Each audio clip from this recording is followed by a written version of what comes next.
السلام عليكم ورحمة الله وبركاته. ازيكم يا طلاب تالتة اعدادي، عاملين ايه؟ ان شاء الله هنبدأ الترم التاني بإذنك يا رب بقوة. طبعا مادة الهندسة ان شاء الله الدرس الأول للترم التاني. بس احنا قبل ما نبدأ الدرس لازم نعرف أهم المفاهيم والتعريف الأساسية عشان نقدر نبقى عارفين منهج التالتة اعدادي. أول مفهوم أو أول قاعدة، الزوايا أو الزاوية المستقيمة قياسها 180 درجة. الزاوية المستقيمة قياسها إيه يا ولاد؟ 180 درجة. يعني مثلا الزاوية أ ب ج زائد الزاوية ج ب د، خلاص كلها 180. يعني الزاوية أ ب د خط مستقيم كأنها الزاوية المستقيمة طبعا 180 إيه درجة. حلو. لو أ ب ج ب 80 يبقى أ ب د ب 100 عشان الاثنين مجموعهم يديني إيه؟ 180 درجة. ندخل على طبعا المفهوم او التعريف الثاني الاساسي. المفهوم الاساسي، مجموع الزوايا الداخليه في المثلث بتساوي 180 درجه. كلمه مثلث يعني ثلاثي الاضلاع وثلاثي الايه الزوايا، في ثلاث اضلاع وفي ثلاث زوايا. خلاص 180 درجه، فزاويه ا زائد زاويه ب زائد زاويه ج ب 180. لو ا ب 20 وب ب 80 الاثنين مجموعهم 100 يبقى فضل زاويه ج بايه؟ ب 80. خلاص. طبعا رقم 3 بيقول في رقم 3 مجموع الزوايا الداخلية في الشكل الرباعي. شكل رباعي يعني 4 أضلاع وأربع زوايا، سواء كان مربع، سواء كان معين، سواء كان مستطيل، سواء كان متوازي أضلاع. يبقى مجموع الزوايا الداخلية في الشكل الرباعي ده مجموعهم الأربع زوايا 360 درجة. تمام؟ يعني قياس زاوية أ زائد قياس زاوية ب زائد قياس زاوية ج زائد قياس زاوية د في أي شكل من الأشكال دي مجموعهم الأربعة بيساوي 360 درجة. فاهمين يا أولاد؟ ندخل على رقم 4.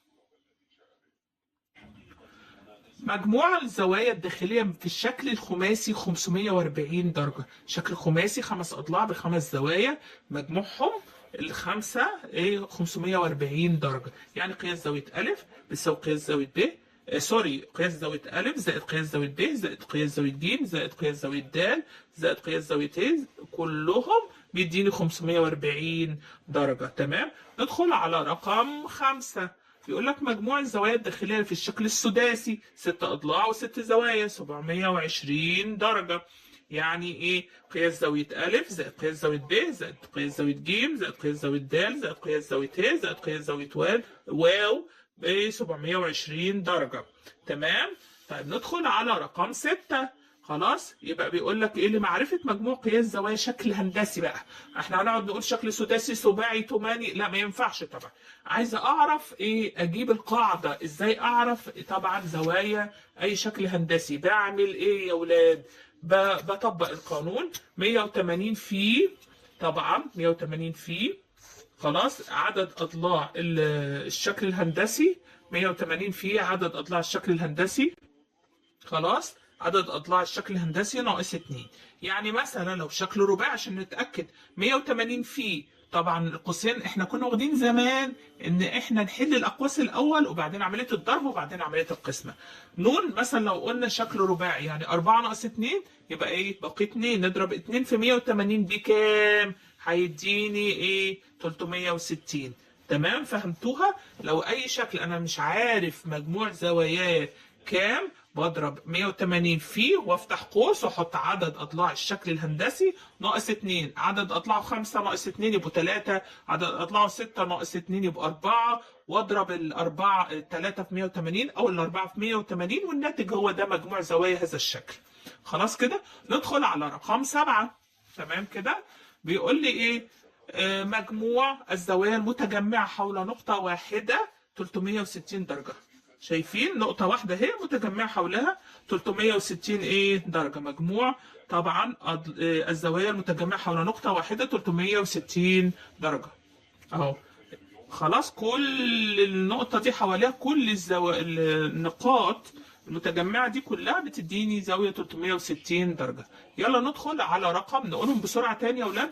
نقولهم بسرعة تاني. رقم 1 الزاوية المستقيمة قياسها 180 درجة اهي زي ما احنا قلناها. رقم 2 مجموع الزوايا الداخلية في المثلث بتساوي 180 درجة برضو.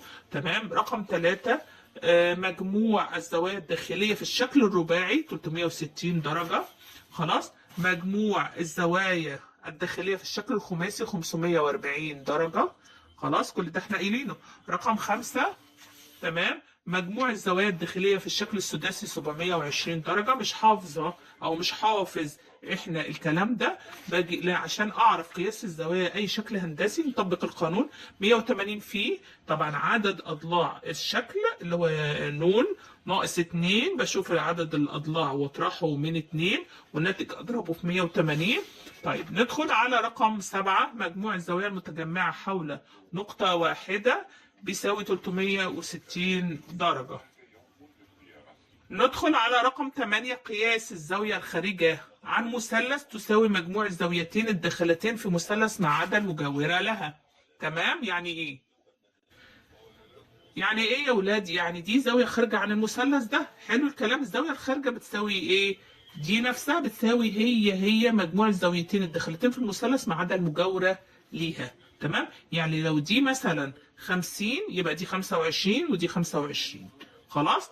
طيب ندخل على رقم 9، بيقول لك زاويتي القاعدة المتساوية في المثلث. خلاص؟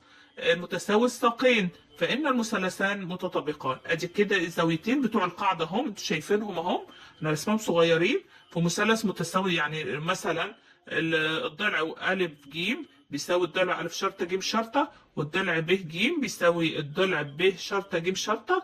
ادي كده ضلعين متساويين، والزاوية أ بتساوي الزاوية أ شرطة، والزاوية ب بتساوي الزاوية ب شرطة. إذا المثلثين متطابقين ومتساويين.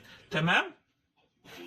أما ندخل في رقم 10، المثلثان المتطابقان المتساويان في متساوي الساقين فإن زاويتي العكس، يعني عكس رقم 9 المبدأ التاسع، فإن زاويتي القاعدة متساوية. يعني إيه؟ يعني لو قال لي المثلث أ ج ب بيساوي المثلث أ شرطة ج شرطة ب شرطة. تمام؟ تاني، المثلثين المتطابقين المتساوي الساقين قال لي أساسا دول متساويين الساقين. خلاص اقول ايه؟ زاوية قاعدته متساوية. هو قال لي ان هم متساوي الساقين، خلاص، فان زاوية قاعدته متساوية. قال لي المثلث متساوي الساقين وده مثلث متساوي الساقين والاثنين متطابقين، اذا الزاويتين القاعدتين متساويتين، عكس رقم 9 تماما. ندخل على رقم 10، كل زوايا المثلث المتساوي الاضلاع 60. تمام؟ يعني المثلث انا نسيت اكتبه ا ب ج، في الضلع ا ب بيساوي الضلع ب ج بيساوي الضلع ج ا. طيب طالما الاضلاع متساويه، اذا لان كل ضلع بيقابله زاويه. طب الضلع ده بيساوي الضلع ده، يبقى اذا الزاويه المقابله للضلع ده بتساوي الزاويه المقابله للضلع ده. اذا طيب ونفس القصه، يبقى كل الاضلاع متساويه، اذا كل الزوايا متساويه. 180 على 3 بتساوي 60، لان 3 زوايا. 180 على 3 بتساوي 60 درجة. تمام؟ طيب في المثلث الذي يكون كل زواياه متساوية قلنا 60، امتى؟ خلاص؟ لو قال لي العكس بقى، احنا قلنا المثلث متساوي الاضلاع، اذا هو ب 60. طب لو قال لي مثلث ب 60 كل زاوية فيهم ب 60، اذا المثلث متساوي الاضلاع، عكس بعض برضه. زي ما 9 عكس 10، 11 عكس 12.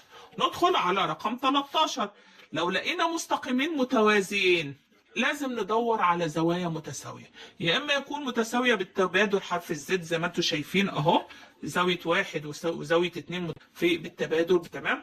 طيب لو لقينا برضو إن المستقيم ده بيساوي المستقيم ده، تمام، إذا زاوية 1 بتساوي زاوية 2، وهنا نفس الكلام. بصوا، يا إما حرف الإف مقلوب يا إما حرف الإف معدول أهو، يا إما بصوا عاملين كأن يسووا مر بهم مستقيم. فكل الزوايا بالاشكال دي تبقى بالتناظر. يبقى 1 بتساوي 2 بالتناظر، يعني واحده بره وواحده جوه، او واحده جوه وواحده بره، شايفينها متناظرتين. خلاص، الزاويتين متناظرتين متساويتين.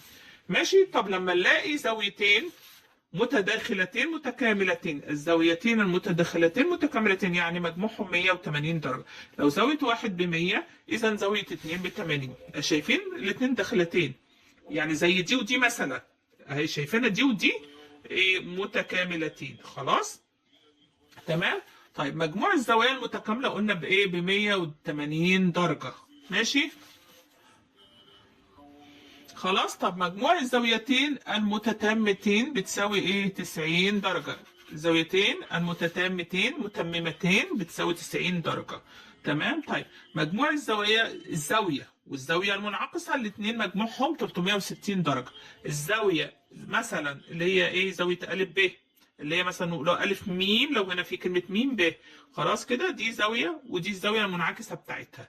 ايه مجموعهم الاثنين 360 درجة. يعني لو دي مثلا 100 يبقى دي ب 200 وايه و60.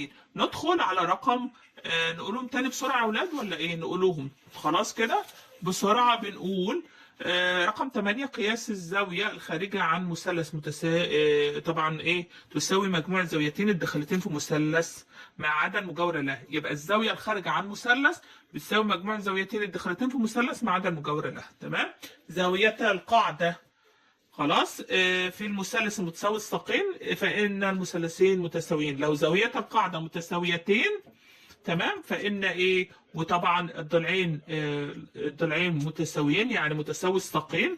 المثلث ده متساوي الساقين، المثلث ده متساوي الساقين، يعني في ضلعين متساويين وفي زاويتين ايه قد بعض، إذا المثلثان ايه؟ متطابقين. طيب رقم 10 عكسها بالظبط، عكسها رقم 9. مثلثان المتطابقان المتساويان في الايه؟ في الساقين، فإن زاوية القاعدة هي المتساوية. تمام كده؟ طيب ليه؟ لأن احنا كده جمعنا فيه زاويتين وضلعين متساويين. طيب رقم 11 كل زوايا المثلث المتساوي الأضلاع 60. تمام. لأن لو قسمنا 180 على 3 تديني 60. في المثلث اللي بيكون كل زواياه متساوية قلنا ايه؟ العكس. كل زواياه متساوية كلها متساوية يبقى 60. إذا هطلعوا الثلاثة ايه؟ متساوية. طيب رقم 13 احنا قلنا كده 11 رقم 13 لو وجدنا مستقيمان متوازيان نبحث عن التبادل حرف الزد، نبحث عن التناظر حرف الاف مقلوب او معدول او ايه كلمه يساوي بس يمر بهما. ادي دي الاشكال حرف الايه طبعا اللي هو التناظر. فالزاويتين المتناظرتين متساويتين خلاص بتبقى واحده خارجه واحده داخله، او واحده داخله واحده خارجه، العكس اهي واحده داخله واحده خارجه. انما لو الاثنين داخلتين يبقى اسمهم متكاملتين زي الشكل اللي انتم شايفينه ده في رقم ايه؟ في رقم 14. طيب رقم 15 الزوايا المتكاملة بتساوي 180، مجموعهم بيساوي 180 درجة. الزاويتين المتتامتين في رقم 16 بتساوي 90 درجة. رقم 17 مجموع الزاوية والزاوية المنعكسة بتساوي 360 درجة. يعني اهي الزاوية مثلا نقوله أ زي ما قلت لكم مثلا م ب اللي بره دي، ودي زاوية أ. خلاص كده زاوية أ م ب لو ب 100 يبقى أو ب 200 يبقى إيه زاوية أ اللي جوه دي إيه؟ ب 160. طيب رقم 18 الزاويتين المتقابلتين بالرأس متساويتين. شفت حرف الإيه؟ الإكس كده لو زي نعيده تاني. حالات تطابق المثلثين لو لقينا تساوى ضلعين وزاوية في مثلث نفس الضلعين وزاوية في مثلث آخر. تمام. فإن المثلثين دول متطابقين ومتساويين. طيب ادي الشرط الاول لازم ضلعين وزاويه يساوي ضلعين وزاويه في يعني ايه؟ مثلث هنا في ضلعين وزاويه بيساوي ضلعين وزاويه في مثلث اخر. رقم ب اذا تساوى زاويتين وضلع. لو زاويتين وضلع في مثلث زاويتين وضلع في مثلث اخر فانهم ايه؟ متطابقين ومتساويين. طيب رقم ج اذا تساوى وتر. لازم الوتر ده يعني في مثلث قائم الزاويه، في مثلث قائم الزاويه. وضلع وتر وضلع في مثلث قائم الزاوية يساوي وتر وضلع في مثلث قائم زاوية آخر، فإن المثلثين متطابقين متساويين. طيب لو تساوت 3 أضلاع في مثلث ل3 أضلاع في مثلث آخر فإن المثلثان متطابقان متساويان. خلاص كده ندخل، احنا قلنا 19، ندخل على الرقم 20. الضلع المقابل للزاوية 30 فإنه يساوي نصف الوتر. لو الضلع ده 20 الضلع الخارج من رأس الزاوية القائمة فإنه يساوي نص الوتر. بصوا الزاوية القائمة طلع منها ضلع فهو إيه؟ نص الوتر. لو الوتر ب20 يبقى الضلع ده ب5 لأنه طالع من زاوية قائمة. طيب لو جاب لي العكس في 22، لو قال لي لو ضلع خارج من زاوية يساوي نصف الوتر فإن الزاوية دي بتساوي 90. العكس بالظبط، قال لي ده نص الوتر وخارج من زاوية، يبقى الزاوية دي على طول 90. ندخل على 23. المتوسط الذي يساوي نص طول الضلع المقابل الخارج من الزاوية، فإن تلك الزاوية بتساوي 90 فهي زاوية قائمة. نفس الكلام. طيب ندخل على محور تماثل الدائرة، هو المستقيم المار بالمركز. محور تماثل الدائرة هو المستقيم المار بالمركز. تمام، ده تعريف لازم نحفظه. القطعة المستقيمة الموصلة بين منتصفي ضلعين. تمام، القطعة المستقيمة الموصلة بين منتصفي ضلعين، يعني مثلا القطعة دي، النقطة دي موصلة بين ده ايه، منتصف ضلع. انا مش ظبطها منتصف ضلع، بس ايه، نحس انها منتصف ضلع، والتانية منتصف ضلع. حلو الكلام. القطعة المستقيمة الموصلة بين منتصف الضلعين دول اهي ظبطتها لكم اهي. القطعة المستقيمة دي موصلة بين منتصفين، لأن النقطة دي نصفت الضلع ده والنقطة دي نصفت الضلع ده، فدي قطعة مستقيمة موصلة بينهم.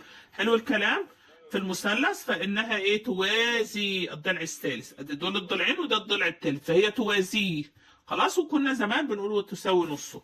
طيب الوتر في المثلث القائم الزاوية، عايز اجيبه، مش موجود عندي، وعندي الضلعين دول اعطيهمني، بعمل ايه، بجيب الجذر وربع الضلع، والضلع الاول بخمسه نقوله 5 في 5 ب 25 زائد الضلع الثاني بثلاثه، 3 بثلاثه بتسعه، 3 في 3 بتسعه، 25 زائد 9 بكام مثلا؟ تمام، 25 ناقص 9 ب 24. نشوف الجذر بتاعها، مع انها مش هتنفع، لازم نجيبه ايه الجذر بتاعها. خلاص، 24 نشوفه بقى، الأربعة في 6 ب 24. خلاص كده بطلع الاثنين جذر 3. خلاص، رقم 27 ضلع في مثلث قائم الزاوية. لو مش عايزين الوتر، لا هو اعطيني الوتر، اعطيني الضلع تاني، يبقى انا الضلع التالت اعمل ايه؟ اجيب الجذر برضو بتاع الوتر ناقص الجذر بتاع الضلع التاني واطرحهم من بعض، وبعدين اجيب الجذر. كده يا اولاد نكون انتهينا من اهم المفاهيم والتعريف الاساسيه للصف الثالث الاعدادي الترم الثاني. ان شاء الله اهتموا بيها وذاكروها، لان المنهج كله مرتبط بيها، وعليكم ان انتوا تركزوا فيها. والسلام عليكم ورحمه الله وبركاته. باي باي.